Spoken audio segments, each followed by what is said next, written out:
मिरच्या टाकलेल्या आहेत हिरव्यागार, त्यानंतर जिरं टाकलेलं आहे, त्यानंतर खडे मसाले सुद्धा टाकलेले आहेत. तांदूळ टाकायचा आहे धुवून.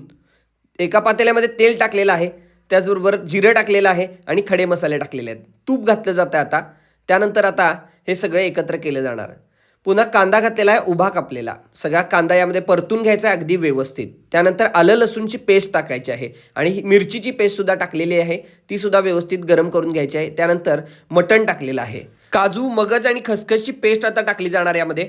सगळं व्यवस्थित हलवून घ्यायचं आहे आणि त्यानंतर बिर्याणीचा मसाला टाकलेला आहे, जो बेळगाववरून येतो. त्यानंतर दही टाकायचं आहे, त्याचबरोबर दूधसुद्धा यामध्ये गेलेलं आहे. ही लखनवी बिर्याणी आहे, त्यामुळे दही दूध घातलेलं आहे.